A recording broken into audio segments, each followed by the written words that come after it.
ఈ విభూతి యోగం మొదటి నుంచి చదువుదాం. ఓం శ్రీకృష్ణ పరబ్రహ్మణే నమః.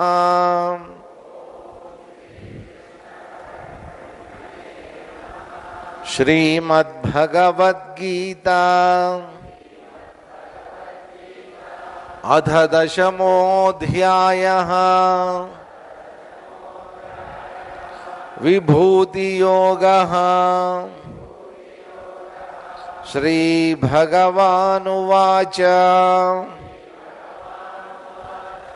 భూయ ఏవ మహాబాహో శృణు మే పరమం వచః. యత్తేహం ప్రీయమాణాయ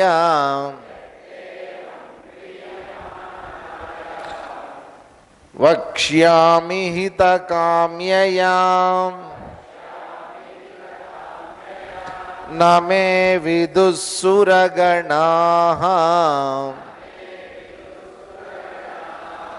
ప్రభవం న మహర్షయః. అహమాదిర్హి దేవానాం మహర్షీణాం చ సర్వశః. యో మామజమనాదిం చ వేత్తి లోకమహేశ్వరం. అసమ్మూఢః సమర్థ్యేషు సర్వపాపైః ప్రముచ్యతే. బుద్ధిర్జ్ఞానమసమ్మోహః క్షమా సత్యం దమః శమః. సుఖం దుఃఖం భవో భావః భయం చ భయమేవ చ. అహింసా సమతా తుష్టిః తపోదానం యశో యశః. భవంతి భావా భూతానాం మత్త ఏవ పృథగ్విధాః. మహర్షయః సప్త పూర్వే చత్వారో మనవస్తథా. మద్భావా మానసా జాతాః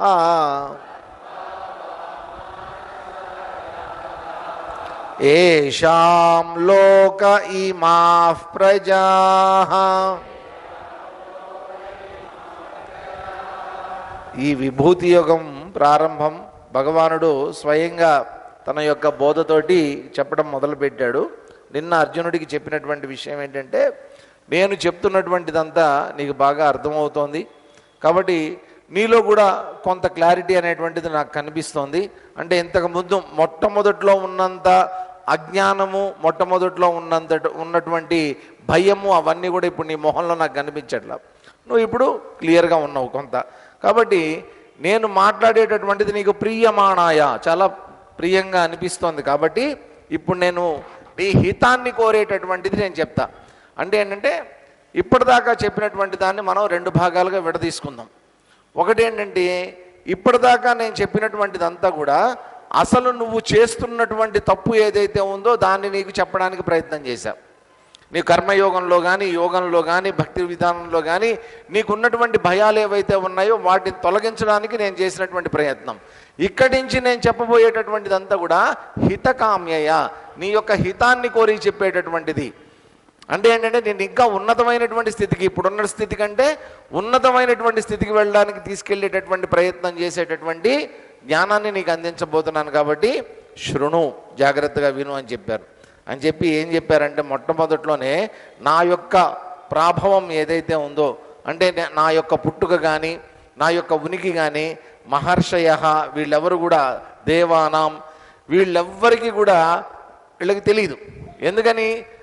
అసలు నేను పుట్టినప్పుడు వీళ్ళెవరు లేరు కాబట్టి, నా తర్వాత వీళ్ళందరూ పుట్టారు కాబట్టి, నా నుంచి వీళ్ళందరూ వచ్చారు కాబట్టి వాళ్ళకి నా గురించి పెద్దగా తెలియదు. వీళ్ళు అసలు తెలుసుకోవాల్సింది ఏ విధంగా నన్ను తెలుసుకోవాలి?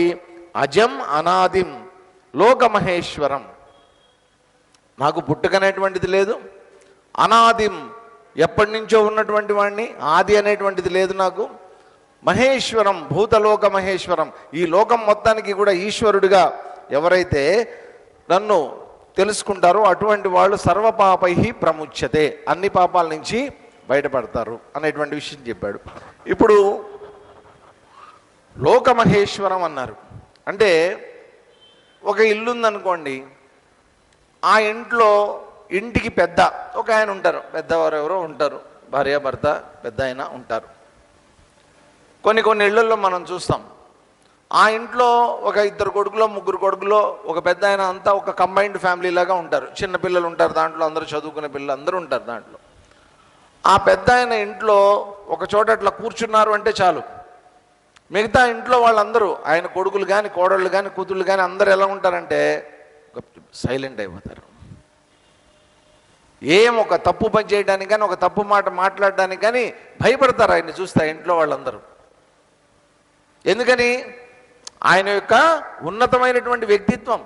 ఆయన ఏదో కొడతాడు, లేకపోతే తిడతాడు, లేకపోతే మన ఏదో చేస్తాడు అనేటువంటి భయం కాదండి. అది ఆయన యొక్క స్థాయికి, ఆయన యొక్క స్థితికి, ఆయనకు ఉన్నటువంటి అనుభవానికి అందరూ ఇచ్చేటటువంటి గౌరవం. కాబట్టి అటువంటి ఆయన ఇంట్లో ఒకళ్ళు ఉన్నప్పుడు మిగతా వాళ్ళందరూ చాలా అలర్ట్గా ఉంటారు, చాలా భయంతో కూడుకుని ఉన్నట్టు. అలాగా మనం కూడా ఒక మహాశక్తివంతుడైనటువంటి భూతలోక మహేశ్వరం, ఈ భూతం అంతా, ఈ లోకాలన్నిటికీ, భూతాలన్నిటికీ కూడా మహేశ్వరుడైనటువంటి వాడు ఒకడు ఉన్నాడు అన్నటువంటి వాస్తవ జ్ఞానం నాకు కలిగినప్పుడు ఆయన ఆయన ఆయన కనుసన్నలలో నేనున్నాను, ఆయన అబ్జర్వేషన్లో నేనున్నాను, ఆయన సీసీ కెమెరా రేంజ్లో నేనున్నాను, ఆయన రాడార్లో నేనున్నాను అన్నటువంటి భయం నాకున్నప్పుడు అసలు నేను పాపం చేస్తానా అండి? తప్పు పని చేస్తానా? ఒకడు నన్ను గమనిస్తున్నాడు, నేను ఎక్కడికి వెళ్ళినా, నేను ఏ తప్పు చేసినా నా వెంటే ఉంటున్నాడు, నన్ను గమనిస్తున్నాడు అనేటువంటి భయం ఉన్నటువంటి వాడు అసలు తప్పు చేస్తాడా? కాబట్టి ఆ విధంగా నన్ను ఎవరైతే తెలుసుకుంటారో అటువంటి వాడు పాపాలే చేయనటువంటి వాడు, కాబట్టి అన్ని పాపాల నుంచి ప్రముచ్యతే, బయటపడతాడు అనే విషయాన్ని చెప్పారు. బుద్ధి, జ్ఞానం, అసమ్మోహ, క్షమ, సత్యం, దమః, శమః, నా లోపల నుంచి వచ్చేటటువంటి రకరకాలైనటువంటి గుణాల గురించి చెప్పారు ఇక్కడ. పరమాత్మలోంచి వచ్చేటటువంటి గుణాలు ఇవన్నీ కూడా, ఈ గుణాలన్నీ ఎవరిలోంచి వచ్చాయి? ఆయనలోంచే వచ్చాయి. సుఖం, దుఃఖం, భవో భావ, భయం చ అభయమే వచ. కాబట్టి ఇవన్నీ ఏంటి? భగవద్దత్తమైనటువంటి గుణాలు ఇవన్నీ. ఒక్కొక్కసారి భయం ఉండాలి, ఒక్కొక్కసారి భయం లేకుండా ఉండాలి, రెండూ అవసరమే. కాబట్టి ఒక్కొక్కసారి మన బుద్ధి పనిచేయాలి, దాంట్లో జ్ఞానం ఉండాలి. ఇవన్నీ సహజంగా భగవంతుడి ద్వారా మనకు వచ్చేటటువంటివి. వీటితో పాటు తర్వాత శ్లోకంలో చెప్పినటువంటిది ఏంటి? మనం పెంపొందించుకోవలసినటువంటి లక్షణాలు, సహజంగా వచ్చే లక్షణాలు కొన్ని అయితే, మనం పెంపొందించుకోవలసినటువంటి లక్షణాల గురించి కొన్ని చెప్పారు. అహింస, సమత, తుష్టి, తపో, దానం, యశోయశ, భవంతి భావ భూతానం మత్త ఏవ పృథగ్విదాః. ఇవన్నీ కూడా మనం పెంపొందించుకుంటే వచ్చేటటువంటి లక్షణాలు. ఇవి కూడా ఎక్కడి నుంచి వస్తాయి? ఇవి కూడా ఆయన నుంచి రావాల్సిందే. అప్రయత్నంగా వచ్చేటటువంటివేమో కొన్ని లక్షణాలు, ప్రయత్నం చేస్తే వచ్చేటటువంటి కొన్ని లక్షణాలు. నువ్వు అప్రయత్నంగా వచ్చే లక్షణాలైనా, ప్రయత్నం చేస్తే వచ్చే లక్షణాలైనా కూడా ఇవన్నీ కూడా ఆ పరమాత్మ నుంచి నీ లోపలికి రావాల్సిందే. ఇవన్నీ నాలోంచే వస్తున్నాయి ఇవన్నీ అని చెప్పారు. చివరికి ఏమన్నారు? మహర్షయ సప్త పూర్వే చత్వారో మనవస్తద. కాబట్టి ఈ లోకం యొక్క ఆవిర్భావం జరిగినప్పుడు ఏం జరిగింది అనేటువంటి చెప్పారు. మొట్టమొదట ఆయన ఎవరిని సృష్టించారట? వీళ్ళని సృష్టించారు. ఎవరెవరు వాళ్ళు? 4 మనువులు, తర్వాత సప్తర్షులు. ఏంటి? 2 ఉండాలి. ఏంటంటే ఏదైనా ఒక పెద్ద కార్యాన్ని మనం తలపెట్టినప్పుడు నాకు ఒక ఐడియా వచ్చింది, లేకపోతే ఇద్దరు ముగ్గురు కలిసి ఇలా చేస్తే బాగుంటుంది అని ఒక ఐడియా వచ్చింది. అది అందరికీ పనికొచ్చేటటువంటిది. అది పనికొచ్చేటటువంటిది అయినప్పుడు ఏం చేస్తాం, ఎవరో ఒకళ్ళ వల్ల అయ్యేటటువంటి పని కాదు అది. కాబట్టి ఏం చేస్తామంటే లైక్ మైండెడ్ పీపుల్ అంటాం మనం. లైక్ మైండెడ్ పీపుల్ అంటే అదే విధమైనటువంటి దృక్పథం ఉన్నటువంటి వాళ్ళు, ఆ రకమైనటువంటి భావజాలం ఉన్నటువంటి వాళ్ళు, వాళ్ళందరినీ ఒక దగ్గరికి తీసుకొని వస్తాం. తీసుకుని వచ్చి ఫస్ట్ ఒక మీటింగ్ కండక్ట్ చేస్తాం. కండక్ట్ చేసి ఈ విధంగా చేద్దాం అనుకుంటున్నాం, ఈ విధంగా చేద్దాం అనుకుంటున్నాం, మీ అభిప్రాయాలు కూడా చెప్పండి అని అడుగుతాం. అందరూ వస్తారు, ముందుకు వస్తారు, సార్ ఇలా చేద్దాం ఇలా చేద్దాం అని చెప్పి వాళ్ళ అభిప్రాయాలన్నీ తెలియజేస్తారు. తర్వాత అదంతా అందరికీ ఒక అవగాహన వచ్చిన తర్వాత ఒక ప్లానింగ్ అంటే ఏంటి, అసలు ఎలా మొదలు పెడదాం, ఎలా పూర్తి చేద్దాం ఈ కార్యక్రమాన్ని, ఎట్లా మొదలు పెట్టాలి, ఎలా కంటిన్యూ చేయాలి, ఎలా పూర్తి చేయాలి అని చక్కగా అందరం కలిసి ఒక కాగితం పెన్ను పెట్టుకొని అంతా రాసుకున్నాం. కేవలం రాసుకుంటే పని అయిపోతుందా, దాన్ని ఎగ్జిక్యూషన్లోకి తీసుకురావాలి. అంటే ప్లానింగ్ అనేటువంటిది జరగాలి. చేసినటువంటి ప్లానింగ్ అంతా కూడా కార్యరూపం దాల్చాలి. ముందు ఒక ప్రణాళిక వేస్తాం, ఆ ప్రణాళిక అంతా కూడా కార్యరూపం దాల్చాలి. ప్లానింగ్ అంతా కూడా ఎగ్జిక్యూషన్లోకి రావాలి. అందుకోసం అని చెప్పి ఎగ్జిక్యూషన్ చేయడం కోసం అని చెప్పి ఏం చేస్తాం, కొంతమందికి కొన్ని బాధ్యతలు అప్పచెప్తాం. మీరు ఈ పని చూసుకోండి, మీరు ఈ పని చూడండి, మీరు ఈ పని చూసుకోండి. కాబట్టి ఎవరెవరికి అప్పచెప్పినటువంటి పనులు వాళ్ళు చేస్తూ పోయారనుకోండి, ప్లాన్ ప్రకారం అంతా జరుగుతుంది అనుకోండి, కార్యం నిర్విఘ్నంగా సాగిపోతుంది, అనుకున్న విధంగా పూర్తవుతుంది. కాబట్టి ప్లానింగ్ కరెక్ట్గా ఉండాలి, ఎగ్జిక్యూషన్ కరెక్ట్గా ఉండాలి, ప్రణాళిక కరెక్ట్గా ఉండాలి, దాన్ని కార్యరూపం తీసుకురావడానికి కూడా కరెక్ట్ విధానంలో చేయగలగాలి. కాబట్టి భగవంతుడు ఎంత పెద్ద సృష్టి అనేటువంటి చేద్దాం అనుకున్నాడు ఆయన. మరి చేద్దాం అనుకున్నప్పుడు ఆయనలో ఏంటి, చేద్దాము అనేటువంటి భావన ఆయన లోపల కలిగింది. మరి అదంతా చేయడానికి, ఎగ్జిక్యూట్ చేయడానికి ఆయనకి ఎవరో ఒకళ్ళ సహాయం కావాలి కదా. పాపం ఆయన ఉన్నది ఒక్కడే, చేసి పెట్టేటటువంటి వాళ్ళు కావాలి. అందుకని ఎవరు సహాయం తీసుకున్నాడు ఆయన, వీళ్ళ పేర్లు చెప్పారు.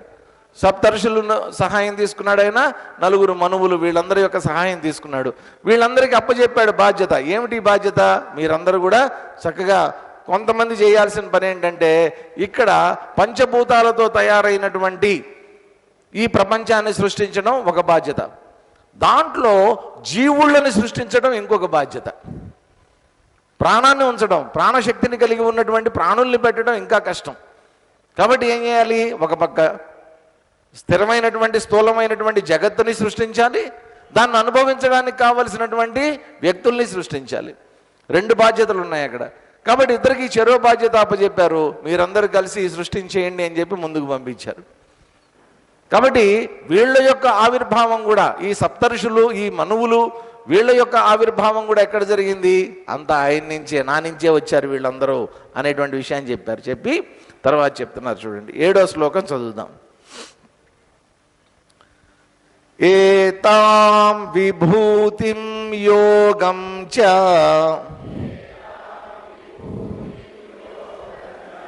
మమ యో వేత్తి తత్వతః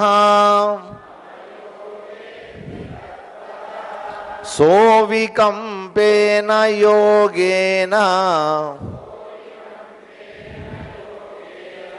యుజ్యతే నాత్ర సంశయః.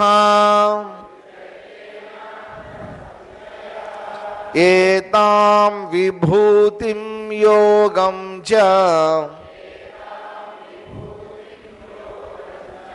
మమ యో వేత్తి తత్వతః సోవికంపేన యోగేన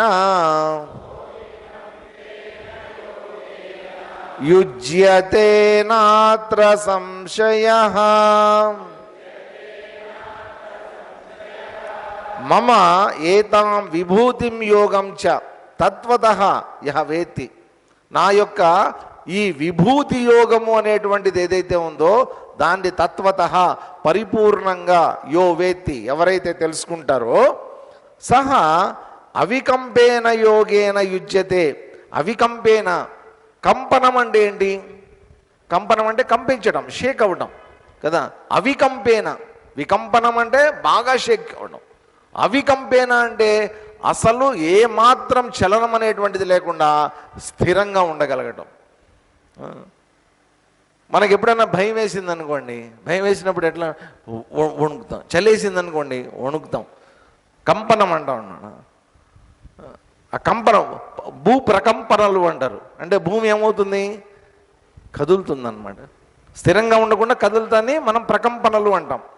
అదేవిధంగా మామూలుగా మనిషి యొక్క మనసు ఏమవుతూ ఉంటుందంటే నిరంతరం చెలిస్తూ ఉంటుంది, ఇది నిరంతరం కదులుతూ ఉంటుంది, స్థిరంగా ఉండదు, ఒక దాని మీద ఉండదు, ఒక లక్ష్యం మీద నిలబడదు ఇది.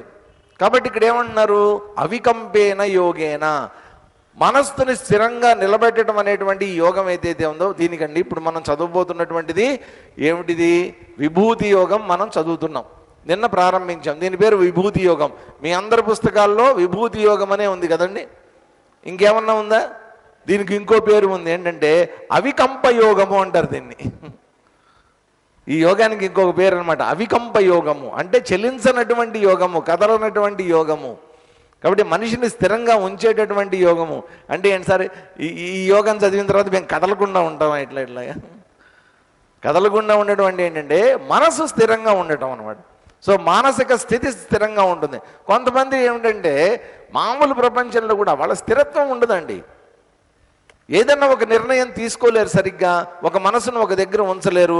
ఆ చదువులో కానివ్వండి, చేసే పనిలో కానివ్వండి, భగవంతుడి మీదే కాదండి, భగవంతుడి గురించి నేను చెప్పట్లా, సాధారణంగా కూడా జీవితంలో మనసు స్థిరత్వం ఉండదు వాళ్ళకి.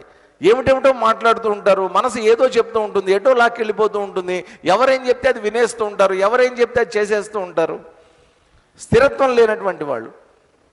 కాబట్టి అటువంటి వాడిని స్థిరంగా ఉంచాలి అంటే దానికి తగినటువంటి మానసిక సంసిద్ధత అవసరం. ఆ సంసిద్ధతని ఇక్కడ ఏమంటారు, అవికంపేన యోగేన. కాబట్టి ఇక్కడ యోగం అంటే ఏంటంటేనండి చేసేటటువంటి ఒకానొక ప్రక్రియ. ఇక్కడ మనం ఏంటంటే ఈ విభూతి యోగంలో అంతా కూడా ఈ విభూతిం యోగం అన్నారు. విభూతి అంటే అర్థం ఏంటి, విభూతి అంటే ఐశ్వర్యం, ఐశ్వర్యం. విభూతి అంటే గుడికి వెళ్తాం, శివాలయంకి వెళ్తాం, అక్కడే ఉంటుంది విభూతి ఉంటుంది, పెట్టుకుంటాం విభూతి. ఏమిట్రా విభూతి, ఎంతకీ ఏమిటా విభూతి? శివుడికి శివాలయంలో ఇచ్చేటటువంటి విభూతి ఏమిటది? కరెక్ట్గా మన భాషలో చెప్పాలంటే బూడిదే. జోగి జోగి రాసుకుంటే బూడిద రాలిందిరా అంటారు. ఇద్దరు బాగా పూసుకుంటారు, ఇద్దరు వాళ్ళిద్దరు రాసుకున్నారు అనుకోండి, ఏం రాలుతుంది, వాళ్ళ ఒంటికి పూసుకున్న బూడిద రాలుతుంది. ఇక్కడ మనం ఏంటంటే మామూలుగా భస్మం అంటాం, బూడిద అంటాం, దాన్నే మనం విభూతి అని కూడా అంటాం. యాక్చువల్గా విభూతి అనేటువంటి అర్థం ఏంటంటే భగవంతుడి యొక్క లీల, భగవంతుడి యొక్క ఐశ్వర్యం, భగవంతుడి యొక్క వ్యక్త రూపం ఏదైతే ఉందో అది ఆయన యొక్క విభూతి అన్నారు. భగవంతుడు అనేక రకాలుగా వ్యక్తం అవుతూ ఉంటాడు ఈ ప్రపంచంలో, మనం గమనించం. ఆయన ఏ విధంగా వ్యక్తం అవుతున్నాడు అనేటువంటిది గమనించం. రకరకాలుగా ఆయన వ్యక్తం అవుతూ ఉంటాడు, గొప్ప గొప్ప విషయాలుగా ఆయన వ్యక్తం అవుతూ ఉంటాడు, మనకు అందనటువంటి మనకు అర్థం కానటువంటి విధంగా ఆయన వ్యక్తం అవుతూ ఉంటాడు. ఆ వ్యక్త రూపాలు ఏవైతే ఉన్నాయో వాటిని ఆయన యొక్క విభూతులు అంటారు. ఆయన యొక్క లీల, ఆయన యొక్క మాయ, అదంతా కూడా అది ఆయన తప్ప ఎవరు చేయలేనటువంటి కార్యాలు కొన్ని ఉంటాయి, అటువంటి వాటిని విభూతి అంటారు. కాబట్టి ఇక్కడ కూడా నేను ఎవరి గురించి చెప్తున్నాను, నా గురించే చెప్తున్నా. కానీ అవన్నీ కూడా ఎలాంటివి, నా యొక్క విభూతిని తెలియజేసేటటువంటివి, నా యొక్క ఉత్కృష్టమైనటువంటి స్థానాన్ని కర్మల గురించి తెలియజేసేటటువంటివి. అటువంటివి నువ్వు వింటూ ఉన్నావు అనుకో, నీ మనసు కూడా స్థిరంగా చలనం లేకుండా ఒక చోట నిలబడి ఉంటుంది. అందుకోసం చెప్తున్నా అవికంపేన యోగేన అని చెప్పి ఏమన్నారు, అత్ర సంశయహన. ఈ అవికంప యోగం అనేటువంటిది ఆచరించడం వల్ల నీ బుద్ధి యొక్క, నీ మనసు యొక్క స్థిరత్వం అనేటువంటిది సిద్ధిస్తుంది. అత్ర సంశయహన, దీంట్లో ఎటువంటి సందేహము లేదు.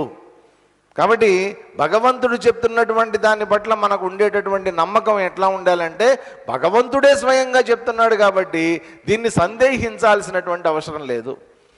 ఎవరన్నా మానవుడు చెప్తున్నాడు అనుకోండి, మన ఫ్రెండ్ చెప్తున్నాడు అనుకోండి, మనకు ఎక్కడో ఒక డౌట్ ఉంటుంది, వీడంతా బాగానే చెప్తున్నాడు కానీ నన్ను నిజంగా నాకు లాభం చేకూర్చాలని చెప్తున్నాడా, నన్ను తోసేయాలని చెప్తున్నాడా, చిన్న భయాలు ఉంటాయి.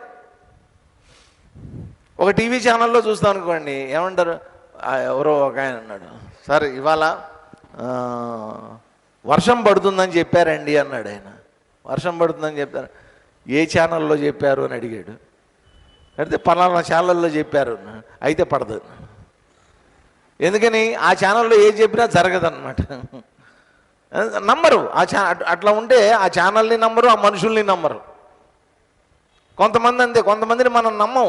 ఎందుకంటే వాడు ఒకటిసారి, రెండుసార్లు, మూడుసార్లు చెప్పినటువంటివి ఎప్పుడు అబద్ధాలే చెప్తున్నాడు అనుకోండి, ఎప్పుడు తప్పుదోవ పట్టించేటటువంటివి చెప్తున్నాడు అనుకోండి, మనం నమ్మం. కానీ భగవంతుడే స్వయంగా చెప్తున్నాడు అనుకోండి, నమ్ముతామా నమ్మమా? ఖచ్చితంగా నమ్మి తీరాలి. అందుకని నా సంశయ, దీంట్లో ఎటువంటి సందేహం కానీ సంశయం కానీ పెట్టుకోవద్దు. నేను చెప్పింది కరెక్ట్గా చెప్తాను నీకు. అహం సర్వస్య ప్రభవః మత్తః సర్వం ప్రవర్తతే ఇతి మత్వా భజంతే మాం బుధా భావ సమన్వితాః. అహం సర్వస్య ప్రభవః మత్తః సర్వం ప్రవర్తతే ఇతి మత్వా భజంతే మాం బుధా భావ సమన్వితాః. అహం సర్వస్య ప్రభవః, నేను అన్నిటికీ కూడా పుట్టుకని నేనే, అన్నిటికీ పుట్టుక యొక్క కారణాన్ని నేనే. మత్తః సర్వం ప్రవర్తతే, అన్ని నాలోనే ప్రవర్తిస్తున్నాయి. ఈ భూతాలు, ఈ ప్రాణులు, ఈ చరాచర సృష్టి అంతా కూడా అన్నీ నాలోనే ప్రవర్తిస్తున్నాయి, నాలోనే నడుస్తున్నాయి ఇవన్నీ కూడా. ఇది మత్వా, ఈ విధంగా తెలుసుకొని, బుధా, ఎవరట, ఒక డిజిగ్నేషన్ పెట్టాడు, బుధా. బుధా అంటే ఎవరంటే బాగా బుద్ధి ఉన్నటువంటి వాళ్ళు, జ్ఞానం ఉన్నటువంటి వాళ్ళు, వివేకులు. భావ సమన్వితాః, వాళ్ళు ఏం చేస్తారట, భక్తి భావంతో. భావ సమన్వితం అంటే, భావము అంటే ఏంటంటేనండి భక్తికి మరొక పేరు భావం. అటువంటి వాళ్ళు భగవంతుడి పట్ల శరణాగతి అనేటువంటిది కలిగి ఉండి వాళ్ళు ఏం చేస్తారట, మాం భజంతే, నన్ను సేవిస్తారు. కాబట్టి భగవంతుడిని ఎలా గుర్తించమని చెప్తున్నాడు ఈయన ఇక్కడ?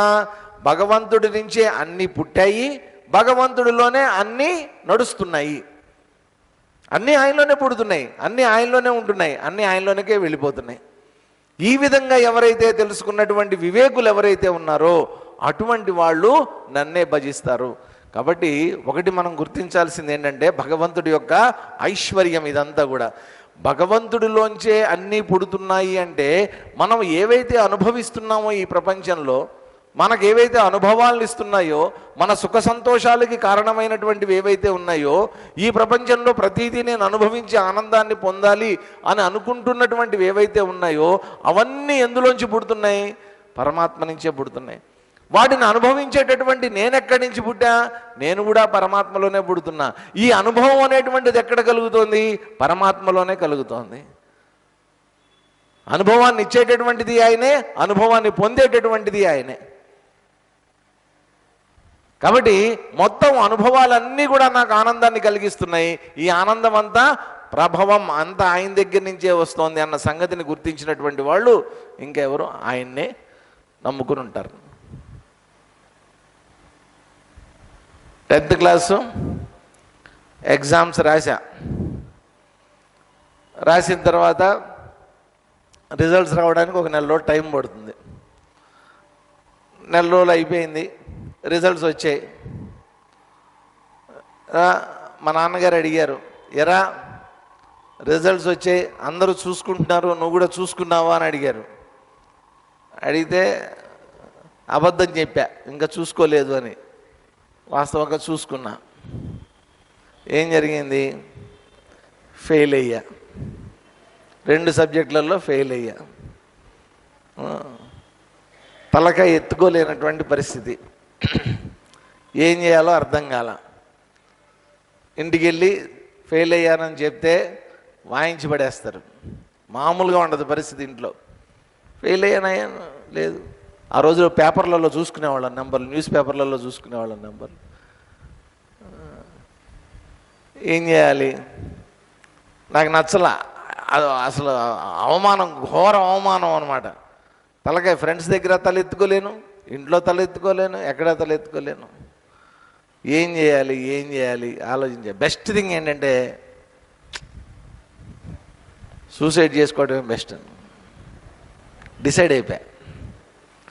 డిసైడ్ అయిపోయి మా ఇంటికి ఒక ఎదురుగుండా 3 ఇళ్ళు అవతల శివరామకృష్ణయ్య గారని ఆయన ఇల్లు ఉంది.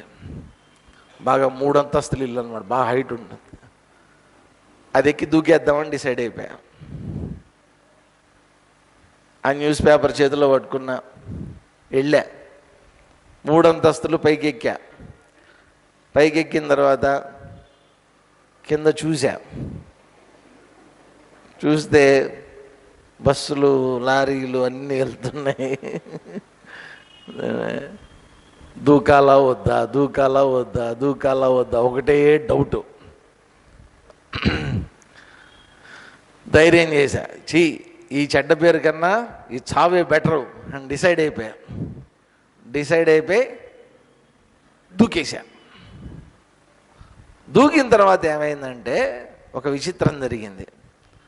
కరెక్ట్గా భూమికి ఒక 2 అడుగులు ఉందనగా, ఇంకా నేను నేల మీద పడతాననగా మంచం మించి ఢామ్మని కింద పడ్డా. ఏం జరిగింది? ఇదంతా ఏంటిది? నా కళ. నేను కలగన్నా. కళలో ఎగ్జామ్ రాశా. ఎగ్జామినేషన్లో క్వశ్చన్ పేపర్ ఎవరు ప్రిపేర్ చేశారు?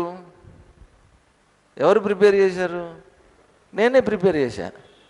ఎగ్జామ్ ఎవరు రాశారు? నేనే రాశా. ఫెయిల్ అయింది ఎవరు? నేనే ఫెయిల్ అయ్యా. సూసైడ్ చేసుకుందామని డిసైడ్ అయింది ఎవరు?